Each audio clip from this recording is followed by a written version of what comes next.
Dear student, आज हम देखते हैं इकोलॉजिकल निच या इसे नीचे भी कहते हैं। हिंदी में इसका शाब्दिक अर्थ होता है पारिस्थितिकी निकेत। पारिस्थितिक निकेत या पारिस्थितिक आला, यह वर्ड जो निकेत या आला जो लिया हुआ है, इसका डिक्शनरी में देखने से अर्थ पता लगता है कि दीवार में कोई स्थान जहाँ पर अपन कुछ रख सकते हैं, उसको हम बोलते हैं आला। तो इस तरीके से किसी पर्टिकुलर जगह के लिए जहाँ पर कोई काम संभव हो पाता है, उसको हम बोलते हैं निकेत या नीचे। तो यहाँ पर एक वर्ड, एक कोटेशन लिखा हुआ है, not only organisms address but it's profession also called ecological नीचे। तो ऑर्गेनिज्म का यह एड्रेस ही नहीं बल्कि उसका प्रोफेशन भी बताता है, तो हम उसको बोलते हैं इकोलॉजिकल नीचे या पारिस्थितिक निकेत। आगे देखते हैं इसको अध्ययन करने के लिए हमारे पास क्या क्या। इकोलॉजिकल निच या नीचे, जिसको हम पारिस्थितिक निकेत या पारिस्थितिक आला के नाम के रूप में समझते हैं। तो यहाँ पर हमने रखा है जनरल इंट्रोडक्शन हिस्टोरिकल बैकग्राउंड, जो कि स्लाइड में देखेंगे हम लोग। और यहाँ पर दूसरा है टाइप ऑफ इकोलॉजिकल नीचे, ग्रेनेलियन नीचे, इरोटियन नीचे, इल्टोनियन नीचे, हचिनसोनियन नीचे। और थर्ड है जो इकोलॉजिकल नीचे,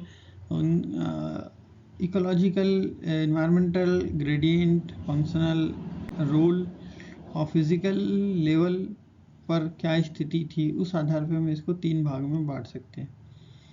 हैबिटेट या स्पेशल नीच, जिसको हम बोलते हैं आवासीय या स्थान जहाँ वो जीव रह रहा है उसका नीच, या ट्रॉपिकल लेवल दूसरा, जो उसके पोषण स्तर से समझ आता है कि क्या पोषण के स्तर है उसका, तो उसको बोलते हैं ट्रॉपिकल नीच।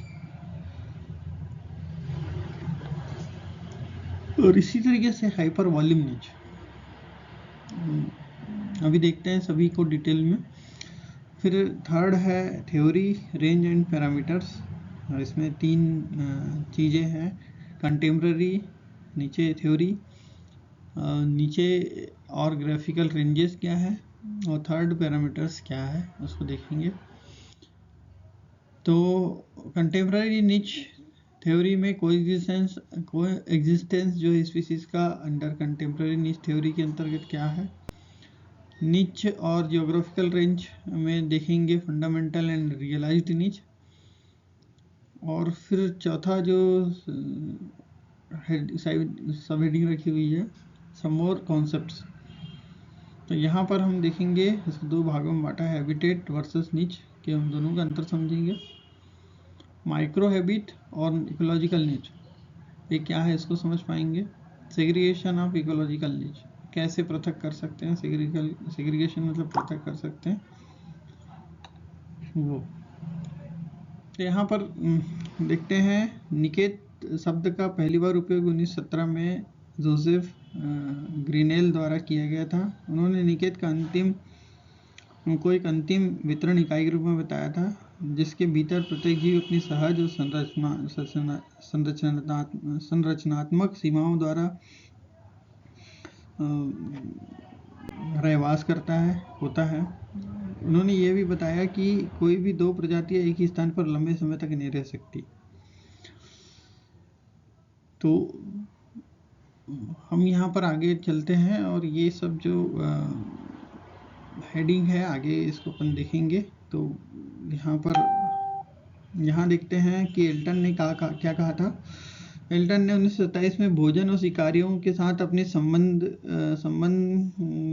संबंधित जैविक वातावरण में एक स्थान के रूप में निकेत को संदर्भित किया था या परिभाषित किया था। हचिनसन ने 1957 में एक प्रजाति के निकेत को एन डायमेंशनल हाइपर वॉल्यूम या पर्यावरण डायमेंशंस के आधार पर परिभाषित किया था। दूसरे शब्दों में इसे कह सकते हैं, इसे किसी दिए गए वातावरण में अस्तित्व के लिए एक प्रजाति की आवश्यकता एवं उसके पर्यावरण पर उसके प्रभाव के रूप में शिथिल रूप से परिभाषित किया जा सकता है। अब सामान्य परिचय की बात करें, सामान्य परिचय तो पारिस्थितिकी में एक निकेत या आला एक प्रजाति का विशिष्ट पर्यावरणीय स्थिति से मेल खाता है। यह वर्णन करता है कि कैसे एक जीव या जनसंख्या संसाधनों और प्रतियोगियों के वितरण, मतलब कंपटीशन का जो डिस्ट्रीब्यूशन है, पर क्या प्रतिक्रिया करता है। उदाहरण के लिए जब संसाधन प्रचुर मात्रा में होते हैं और जब शिकारियों या परजीवी रोग जनों की कमी होती है ना, तो इनके बारे में जो चीज़ें उत्पन्न होती है उसको हम किसी जीव के आलय निकेत के रूप में समझ सकते हैं।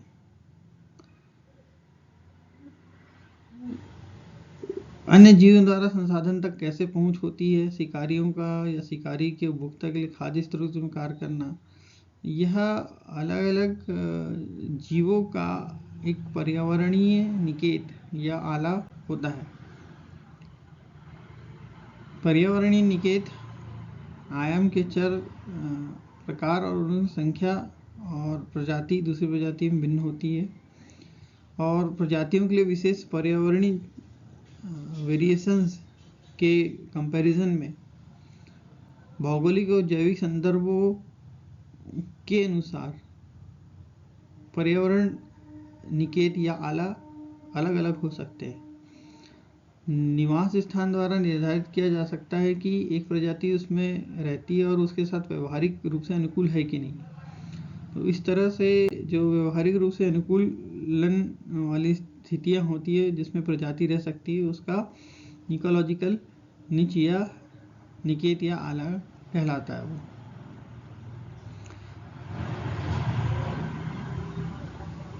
एक एल्टोनियन निकेत इस बात पर जोर देता है कि प्रजाति न केवल बढ़ती है और पर्यावरण के प्रति प्रतिक्रिया करती है, यह पर्यावरण और उसके साथ उसके व्यवहार को भी बदल सकती है, क्योंकि ये बढ़ता है और क्योंकि यह एक दूसरे को अनुकूलन हो पाने के कारण पर्यावरण जो है जीव के प्रति अनुकूलन और जीव पर्यावरण के प्रति अनुकूलन जो हो पाता है।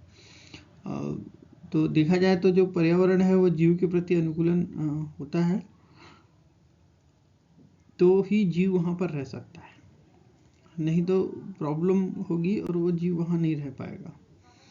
तो हचिंसन ने निकेत के लिए गणितीय और सांख्यिकी का उपयोग करते समझाने की कोशिश किया है कि कैसे प्रजातियां किसी दिए गए समुदाय के भीतर सह-अस्तित्व में रह पाती है। पारिस्थितिक निकेत की अवधारणा के अनुसार पारिस्थितिक समुदाय में स्थानीय पैटर्न पर केंद्रित होता है। यदि स्थानीय पैटर्न जीव के हिसाब से अनुकूलित है तो वहाँ प्रजातियां रह पाती है। प्रजातियों के वितरण और समय के साथ उनकी गतिशीलता, प्रजातियों के गुणों, पर्यावरण भिन्नता आदि का एक रूप होना या उनके बीच सामंजस्य होने से ही कोई प्रजाति कहीं रह पाती है। दोनों के बीच विशेष रूप से एक दूसरे के प्रति वातावरण और जीव के बीच एक दूसरे व्यवहार होता है और ये व्यवहार के अनुसार वह उसका पारिस्थितिक निकेत या आला कहलाता है।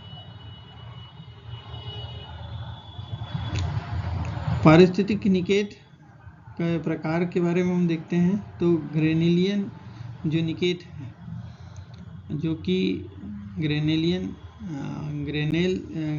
द्वारा दिया हुआ था 1917 में, उसके उन्होंने यह बताया कि जो निकेत है निचर नाम के फ्रांसीसी शब्द से लिया है जिसका अर्थ होता है घोंसला।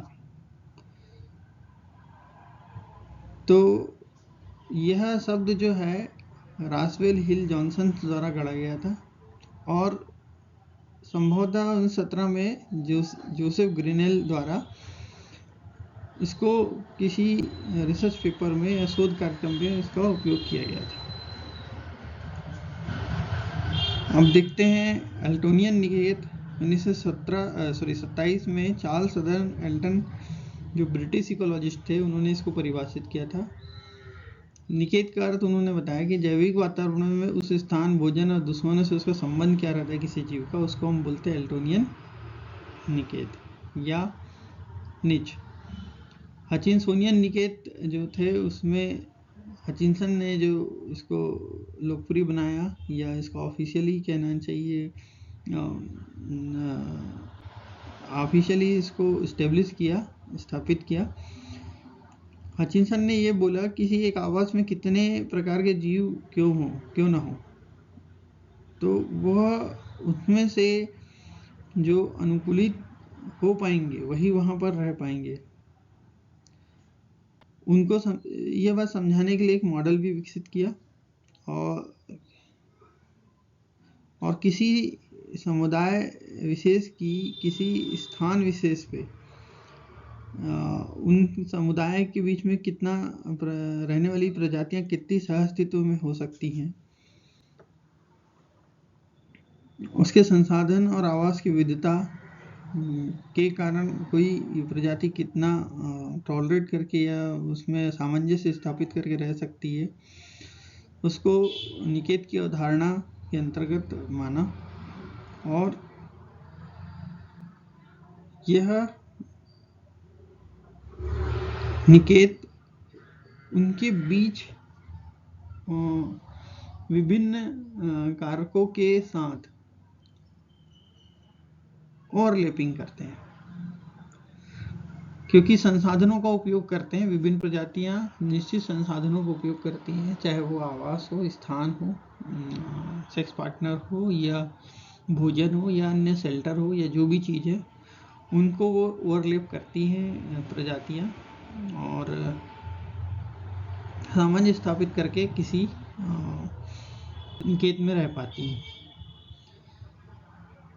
अब देखते हैं कि थ्योरी, रेंज और पैरामीटर्स में क्या क्या बातें अपन देख सकते हैं। तो यहाँ पर समकालीन निकेत सिद्धांत जो है उसके अंतर्गत कोएग्जिस्टेंस अंडर कंटेम्प्रेरी निच थ्योरी को हम देखते हैं।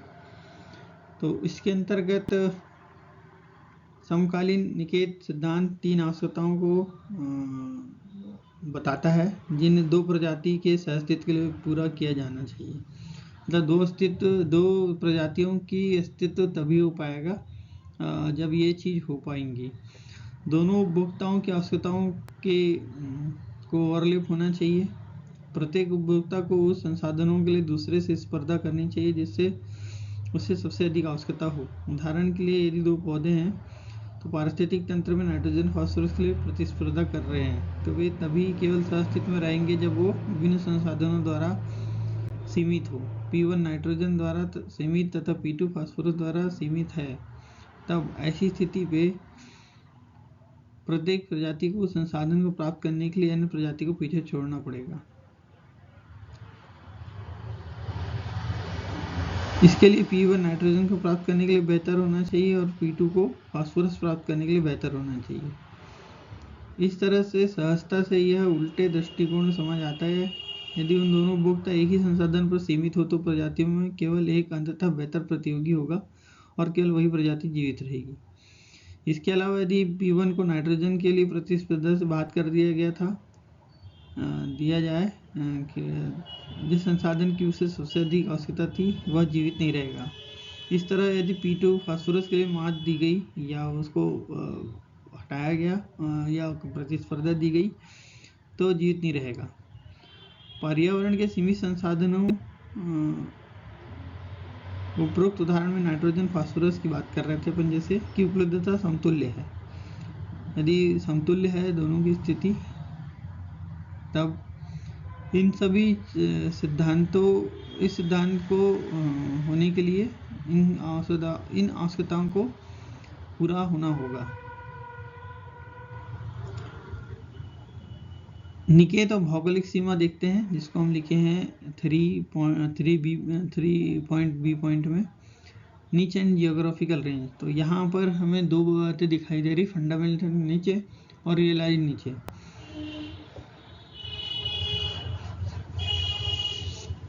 किसी भी जीव की फंडामेंटल नीच और उसके रियलाइज नीच, ये दोनों को हमें ये समझना पड़ेगा, जो कि आगे की स्लाइड्स में हम इसको समझ लेंगे। इसके बाद एक पैरामीटर्स की बात करते हैं। प्रवणता में इसकी स्थिति, इसके आधार पर पारिस्थितिक निकेत में 3 प्रकार से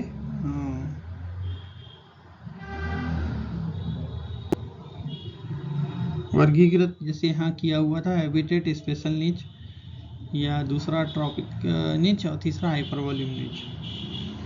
तो जो हैबिटेट या स्पेशल नीच है उसके बारे में बात समझते हैं। यह एक जीव द्वारा निवास किए गए भौतिक स्थान से संबंधित है। उदाहरण के लिए एक जंगल में गिरे हुए लॉग के नीचे एक अकशेरुकीय समुदाय मिलीपीड पर विचार करें, जो पूरे जंगल में गतिशील दृश्य है। कुछ लट्टे बहुत पुराने हो सकते हैं जबकि कुछ नए। ये अछूते हैं जबकि कुछ हाल में ही परेशान हैं।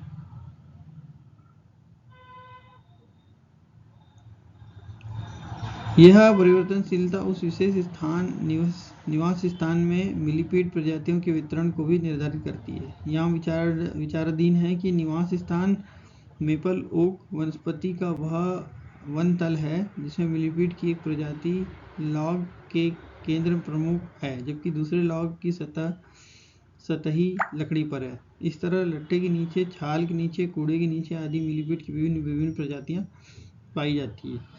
मतलब जो प्रजाति जहाँ रह पा सकती है उसको उसका स्थानीय या आवासीय निकेत कहते हैं।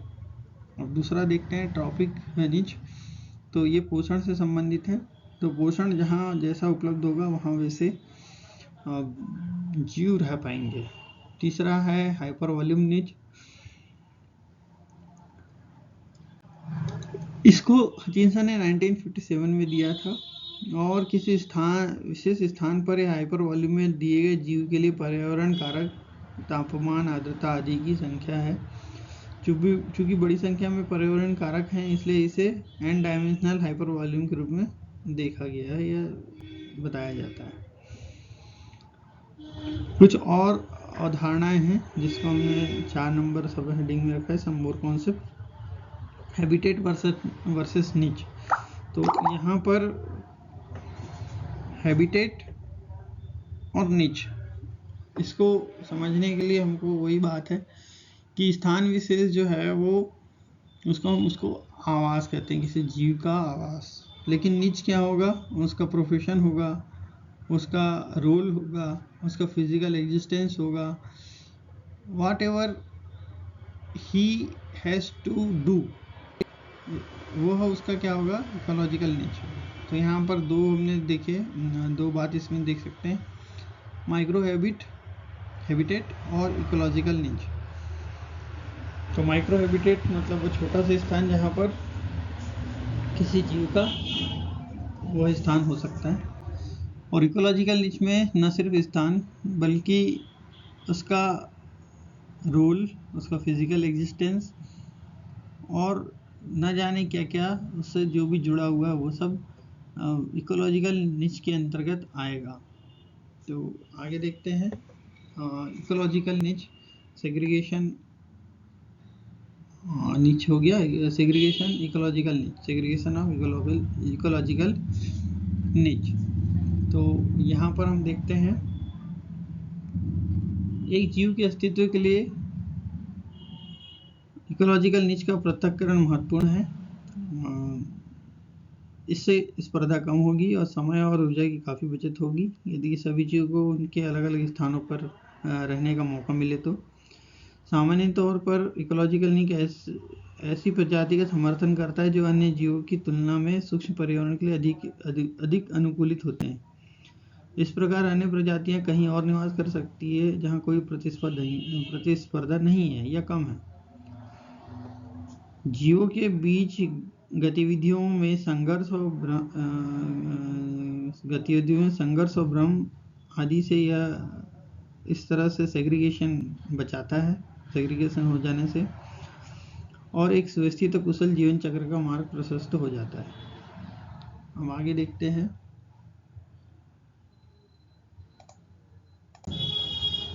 ये अभी हमने देखा, जितने भी हमने नाम देखे ये सब किसी न किसी वैज्ञानिकों ने दिए थे, इसलिए इनके नाम, प्रकारों के नाम इन्हीं के नाम पर है। ग्रेनेलियन, एल्टोनियन और हचिनसोनियन, ये सब उन्हीं के नाम के कारण दिया हुआ है। तो ग्रीनेल ने 1917 में किस पर बेस किया हुआ था? हैबिट और हैबिटेट्स ऑफ बर्ड्स। मतलब बर्ड तो हमें किसी जीव के लिए ले रहे हैं, तो एक्चुअली यहाँ पर हैबिटेट्स एंड हैबिट, कैसा उसकी आदत है और उसका आवास कैसा है। चार्ल्स हेल्टन ने 1927 में स्पीसीज के लिए जो है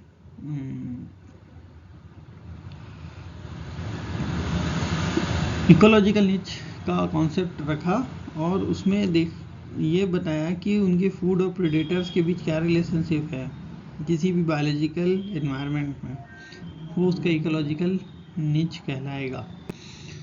जीव गॉस ने बोला इंटेंसिटी ऑफ कंपटीशन जो होती है, जो दो स्पीसीज के बीच में है, और उसमें कितनी डिग्री है, कितना वेरिएशन है, कितना बड़ा, कितना फैलाव है, और वह जो फैलाव है वह एक दूसरे को ओवरलैप करता है। ठीक है, तो उसका जो रिसोर्सेज है, चाहे वो शेल्टर हो, स्पेस हो, पार्टनर हो, सेक्स पार्टनर, या फिर उसका फूड हो, जो भी हो, वह उसका इकोलॉजिकल निच कहलाता है, एल्टन 1927 के अनुसार।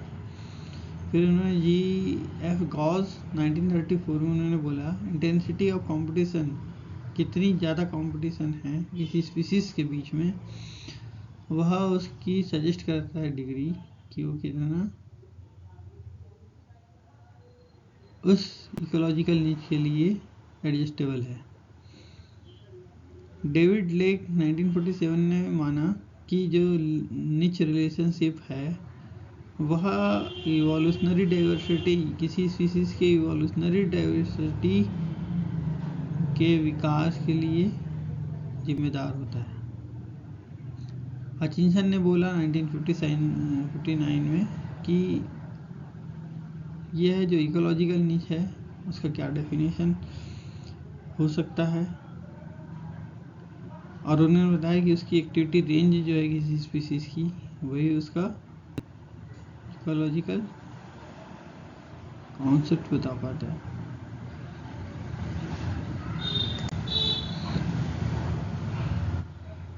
किसी स्पीसीज की संपूर्ण रिक्वायरमेंट जो आसपास या कहना चाहिए संबंधित रिसोर्सेस और फिजिकल कंडीशन के द्वारा निर्धारित होती है।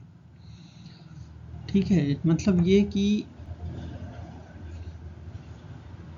कंडीशंस के आधार पे रिक्वायरमेंट होगी जीवों में, और वही उसका टोटल रिक्वायरमेंट होगा, और जहाँ भी कोई स्पीसीज रहने की कंडीशन होगी वहीं पर वह स्पीसीज रह पाएगी, अदरवाइज धीरे धीरे वो टर्मिनेट हो जाएगी। तो हचिंसन 1990 ने सजेस्ट किया कि निच को मॉडल के रूप में इमेजिनरी स्पेस में बहुत सारे डायमेंशन को मानते हुए, और जिसमें किसी भी एक डायमेंशन या एक्सिस को हम उस एनवायरमेंटल रेंज के आधार पर समझ सकते हैं, के रूप में समझ सकते हैं, और वह उसके लिए कितनी रिक्वायर्ड है, किसी जीव के लिए कितनी रिक्वायर्ड है, वो देखते हैं। इकोलॉजिकल निच जो है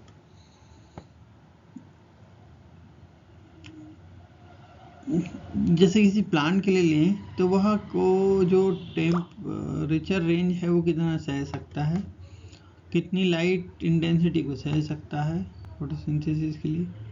इसी प्रकार स्पेसिफिक ह्यूमिडिटी रिज्यूम और minimum quantity of soil nutrients, यह सब देखा जाएगा। तो वह कितना सॉइल से न्यूट्रिएंट ले पाता है, मिनिमम कितनी क्वांटिटी होनी चाहिए जिसमें वो रह सके। तो इस तरह से जो टेम्परेचर है वो, लाइट की इंटेंसिटी है वो, और आदि सभी जो एनवायरमेंटल फैक्टर है किसी स्पीसीज के इकोलॉजिकल नीच को निर्धारित करते हैं। तो यहाँ पर दो एक्सटेंशंस हैं इकोलॉजिकल नीच के कॉन्सेप्ट के अंतर्गत, फंडामेंटल और रियलाइज्ड नीचेस। तो फंडामेंटल नीच जो है वो जो एक्चुअल किसी जीव की संभावित पर्यावरण कारकों के बीच में रह पाने की क्षमता को बोलेंगे। और दूसरा है द फंडामेंटल नीच, रियलाइज्ड नीच। तो रियलाइज्ड नीच जो होती है वह बताता है कि कोई भी फंडामेंटल नीच का यह एक्चुअल हिस्सा होता है और वह कितना एक्चुअल फिजिकली किसी जीव के द्वारा ऑक्युपाइड होता है, भरा हुआ रहता है।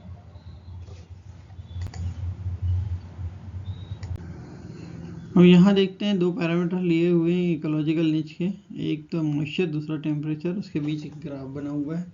तो फंडामेंटल जो नीच है वो रियलाइज्ड नीच है, वो दिखाई दे रहे हैं। तो फंडामेंटल नीच उसका ये है कि वो कितनी जगह रह सकता है, संभावित पॉसिबिलिटीज किसी जीव की क्या होगी, ये जो पीला एरिया है उसमें, और वो रहता कहाँ एक्चुअल में, अपने रियलाइज्ड नीच में। मतलब वो उसको सबसे जो बेहतर होगा वो रियलाइज्ड नीच होगा, और जो फंडामेंटल नीच है वो वहाँ जाके रह तो सकता है लेकिन वो उसका वो फेवरेबल प्लेस नहीं होने के कारण फिर से वो अपने रियलाइज्ड नीच में आ जाता है घूम फिर के। कोई जीव या पेड़ पौधे यदि लगेंगे तो वो बेहतर कहाँ जगह लगेंगे, रियलाइज्ड नीच में, और दूसरी जगह भी रह सकते हैं जिस तरह से हमने दो पैरामीटर को लिया हुआ है। तो वो वहाँ पर वो सर्वाइव तो करेंगे लेकिन बेहतरीन ग्रोथ नहीं कर पाएंगे, बेहतरीन अपना परफॉर्मेंस नहीं दे पाएंगे। तो यहाँ पर फंडामेंटल नीच यानी वह एरिया है जहाँ पर वो रह सकता है, लेकिन बेहतर कहाँ रह सकता है, वो कहाँ अपना परफॉर्मेंस बेहतर दिखा सकता है, तो वो है रियलाइज्ड नीच में।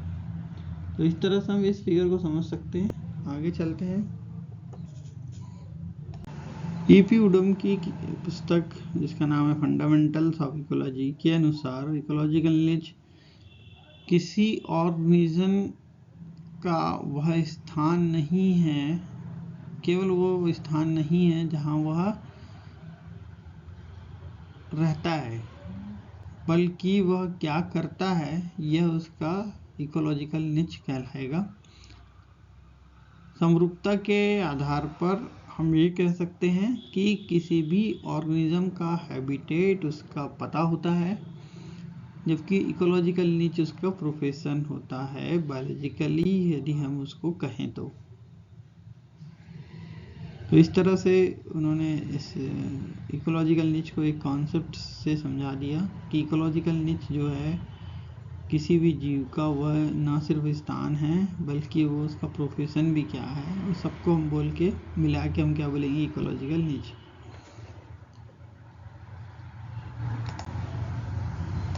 Thank you for watching this video. Dr. Praveen Khosla request you subscribe this channel, request you to press the bell icon, request you to comment and share, send email for required videos. Thank you.